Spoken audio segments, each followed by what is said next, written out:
மேலறை தியானம் ஜனவரி மாதம் 10ஆம் திகதி 2026ஆம் ஆண்டு. எழுதியிருப்பவர் எலினா எப்தோ, நாகாலாந்து, இந்தியா. தலைப்பு எனது வீடு. வாசிக்க வேண்டிய வேத பகுதி செப்பனியா 3ஆம் அதிகாரம் 14ஆம் வசனம் தொடங்கி 20ஆம் வசனம் வரை. இன்றைய நாளுக்குரிய தியான வசனம் செப்பனியா 3ஆம் அதிகாரம் 20ஆம் வசனம். அக்காலத்திலே உங்களை கூட்டிக் கொண்டு வருவேன், அக்காலத்திலே உங்களை சேர்த்துக் கொள்வேன். உங்கள் கண்காண நான் உங்கள் சிறையிருப்பை திருப்பும்போது பூமியில் உள்ள சகல ஜனங்களுக்குள்ளும் நான் உங்களை கீர்த்தியும் புகழ்ச்சியுமாக வைப்பேன் என்று கர்த்தர் சொல்லுகிறார். எனது வீட்டிலிருந்து அதிக தூரத்தில் இருந்த நகருக்கு வேலை தேடி போனேன்.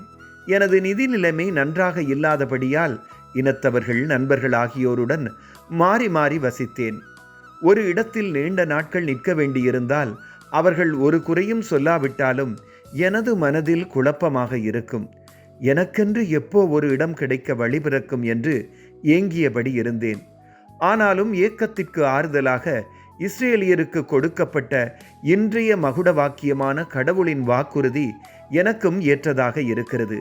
பல இடங்களிலும் சிதறிப்போயிருந்த இஸ்ரேலியர்களை அவர்களுக்கு கொடுக்கப்பட்ட சொந்த தேசத்துக்கு திருப்பி கொண்டு வந்து அவர்கள் வெட்கத்தை அகற்றி சொந்த தேசத்தின் பலன்களை அனுபவிக்க வைப்பதாக கடவுள் வாக்கு பண்ணினார்.